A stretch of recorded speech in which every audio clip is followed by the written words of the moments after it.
it's part of the family now. We use it for everything. The kids use it, I use it, all for different things. The children like making hot chocolates.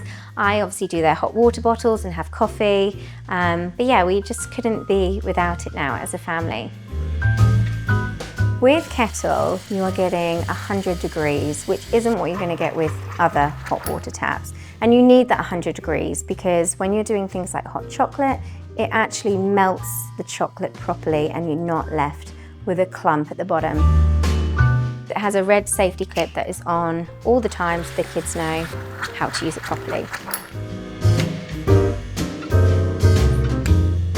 Yeah, the upkeep of it is really, really easy. Super simple. Every sort of 6 months you get a red light and then you can just change the filter, which is very easy to do.